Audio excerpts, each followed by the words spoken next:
Τώρα ο Σάββας θα μου πετάξει την πριμάτσα έτσι ώστε να τη δώσω στην πίντα και μετά ύστερα θα μου πετάξει τη δεύτερη. Τώρα που έχω το σκοινί, θα το περάσω στην πίντα 3 στροφές για να μην μπορεί να πάει πουθενά το σκάφος. Θα το δέσω και στη συνέχεια θα μου πετάξει τη δεύτερη.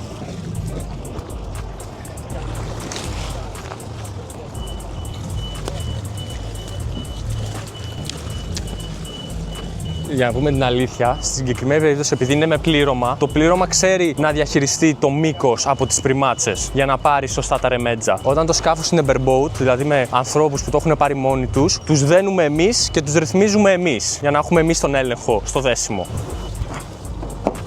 Περίμενε και έλυσα. Τώρα λασκάρει για να πάει προς τα μπροστά το σκάφος, έτσι ώστε να μπορεί να τραβήξει με μεγαλύτερη ευκολία τα ρεμέτζα που θα του δώσω στην συνέχεια. Άμα δεις εκεί πέρα, βγάζει νερό. Αυτό σημαίνει ότι η προπέλα κινείται. Οπότε το ρεμέτζο πρέπει να το τραβήξεις λίγο πλάγια, έτσι ώστε να μην μπλεχτεί στην προπέλα.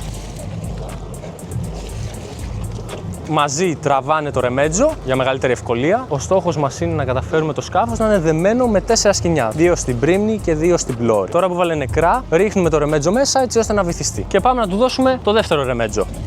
Και τώρα δώσαμε το δεύτερο ρεμέτζο και θα πάνε μαζί να τραβήξουν από μπροστά. Θα πρέπει να έρθουν προς τα πίσω και να δουν ότι τα ρεμέτζα τους κρατάνε καλά στον καιρό. Και τότε, εφόσον το μήκος της πασαρέλας τους φτάνει στον τόκο, τότε θα έχουν δέσει. Πέρα από την ευκολία που προσφέρει το πλήρωμα στο δέσιμο του σκάφους και την ασφάλεια, σας κάνει και τις διακοπές πολύ πιο ξεκούραστα. Οπότε είναι κάτι που σας συστήνουμε ανεπιφύλακτα. Κάπτεν, καλώς ήρθες. Καλώς σας βρήκα, παιδιά. Ελπίζω να σε βοηθήσαμε να δέσεις καλά. Ήσασταν τέλειοι, πάλι καλά που σας έχουμε. Το δέσιμο μας τελείωσε. Η πασαρέλα μας είναι σε σωστή απόσταση από τον τόκο και το μόνο που μένει είναι να καλέσουμε τη Μαρίνα Λίμου για ρεύμα και νερό για το σκάφος μας.